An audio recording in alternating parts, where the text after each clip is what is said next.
Hi, I'm Rich Heffron. This is this week's Delaware State Chamber of Commerce Legislative Report. DFAC met last week.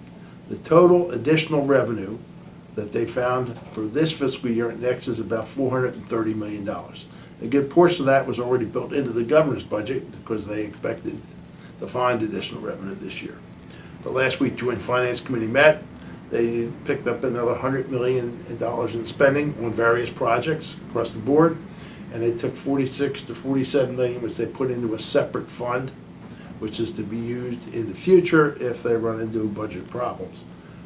Matter of fact, next year, its revenue picture is much weaker than this year, but all that remains to be seen. The governor and the treasurer, Democrat and Republican, have come up with a plan, what they call a budget smoothing plan, where we take money such as they're going to do, the 46, 47 million, put away in a fund which can be used in times when we're short in the budget.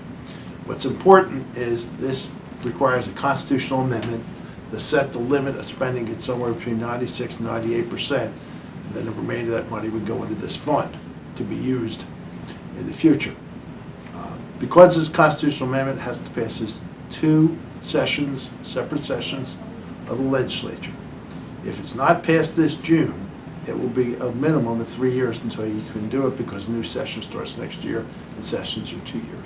It's important. We're pushing hard. We want to see that done. There are details that they can work out once they get this first leg of the constitutional amendment passed. In other words, exactly under what circumstances you'd be able to take money from this fund and spend it. They want to make some changes in taxes and rates and kind of broadening out the tax base. But those things need to be better defined, and they can wait until after we get through the first leg of the constitutional amendment. So anybody who's watching, we're asking you, if you talk to your legislator who either represents you or is a friend, let them know this is important. It's important, not just important to the business community, it's important to the whole state of Delaware. Next Thursday, June 7th, is our end of session legislative brunch down in Dover Downs. The President Pro Tem of the Senate, David McBride, and the Speaker of the House, Pete Schwarzkopf, will update us on where they expect the legislature will be going in the last 3 weeks. Also, Kurt Foreman, who's the new director of the Public-Private Partnership for Economic Development, will update us on where they are and where they're heading. That's it for this week. Thank you for watching.